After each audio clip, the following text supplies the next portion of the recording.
Joy can arise from connecting with our intention, from feeling sensation in our body, from connecting fully with the breath, and from being in deep connection with an emotion or belief.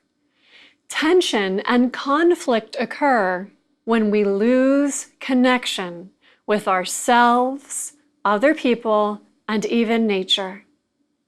When we connect fully, we find joy in the depths of that connection. Oftentimes, the deeper the connection, the deeper the joy.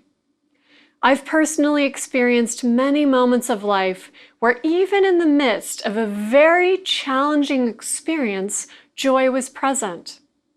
It wasn't present in spite of the experience. Joy was present because I was really connected to what was occurring in that moment.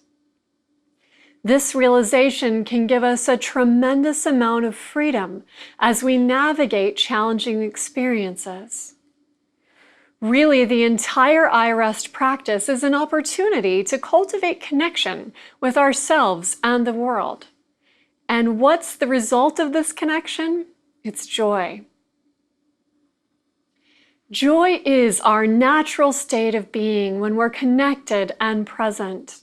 When we're fully present and connected to a moment, there is a natural joy that arises, even if that experience is a painful one.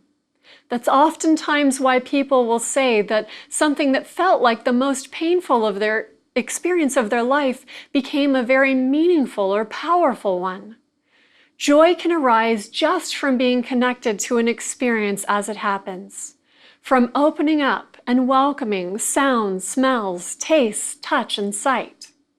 Joy can arise from allowing ourselves to really experience the entirety of a moment, be it a positive or a challenging moment.